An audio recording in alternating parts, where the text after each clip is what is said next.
AFTV, we're outside the stadium. Got to say, before we get into the interviews tonight, they took everybody's, literally took everything off of everybody in the ground today, right? And the queue to get it back, there's one person to give everyone their stuff back.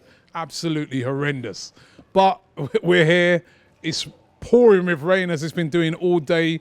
And I think the weather just summed up the game, didn't it? It was a terrible game. I've been wet all day. It's been horrible. It was raining in Porto before the game. It was raining here. It was raining on the train journey. Everything, inside, outside, wet through.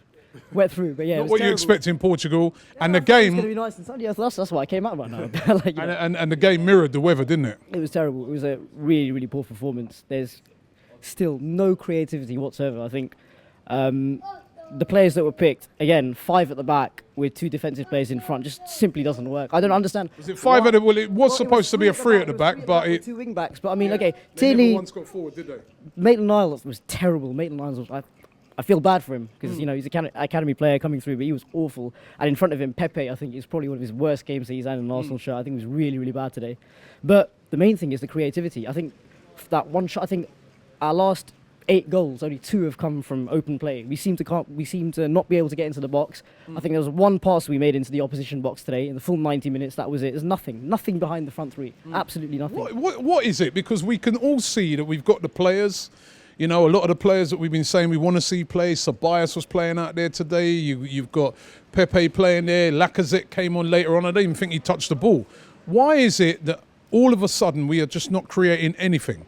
It depends on what you mean by we've got the players. I mean, on paper, yeah, but if you're playing with a system where nothing works, where there's no incision into the box from the midfield, you've got no passing ability at the back, you're trying to play out from the back, but you're letting the pressure onto you and you're not able to, make your passes out to your fullbacks, then nothing's going to work. How many times did Maitland-Niles, the ball came out to him and he wasn't able to run down the wing, he got tackled. The Vitoria players were excellent. Their pressure was all game. They were pressurising our back 5 and it was just they'd be watching the videos, isn't it, of what everybody else has been doing. So why aren't we doing that? You know what I mean? Like, we saw what they did to us back at home. 3-2 it was. It was a narrow game. And everyone said then, don't worry, yeah, everyone's happy, blah, blah, blah. No. It's been poor consistently. The win against Villa, right, was poor, right? Bournemouth, before that, the 1-0 was a poor game. Then we've got Palace, Wolves, Liverpool game, everything. So many goals conceded, so many shots conceded. I think Astana, Dudelange and teams like that are the only teams that have conceded more shots in the Europa League in their first 4 games in comparison to us. So we've been awful. And the manager's still under pressure. You know, I mean, he's got the big game coming up on Saturday, Leicester away. How are you feeling about that? I'm not sure. I don't think we're going to win that at all. I think it's going to. I don't know what Emery's going to do. I don't know what he's going to set up with. I don't know if he's going to take Ozil. I was going to talk about Xhaka, but what's happened recently, I'm not quite sure that he's going to be in the squad, but I think that's a mistake. I think he should be playing, if I'm honest with you. Oh, you think Xhaka should be playing? I think he should be playing. Why? Let me put it to you this way. Xhaka's one of those players, you realise his role when he's not there. He's a deep-lying playmaker. He picks up the ball from the back and he gets things going. I've heard everything. He's slow. We haven't been creating nothing with him either, have we? Well, I've heard a lot of this. He's, passes sideways, goes backwards. He's too slow.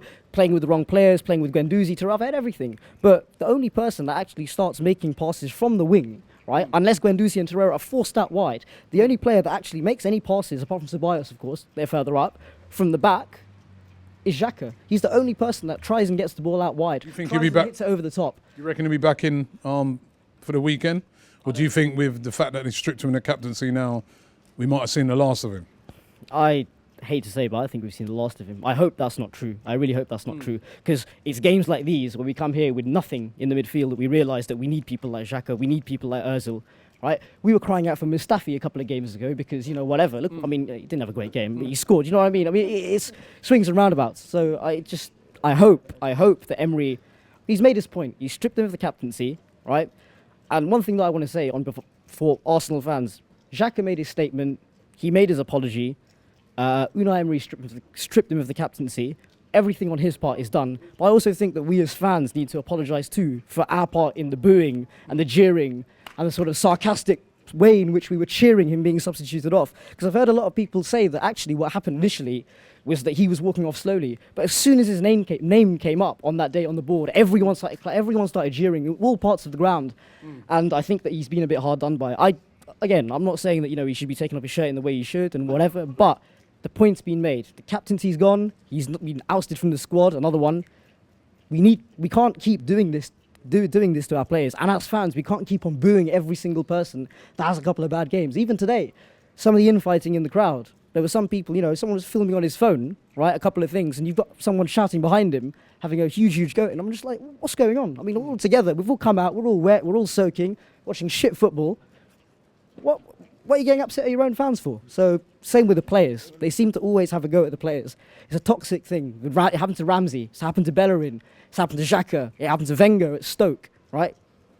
Don't quite get what Arsenal fans have against. It's becoming a really, really toxic thing, the way we hound our players, and it really shouldn't be happening.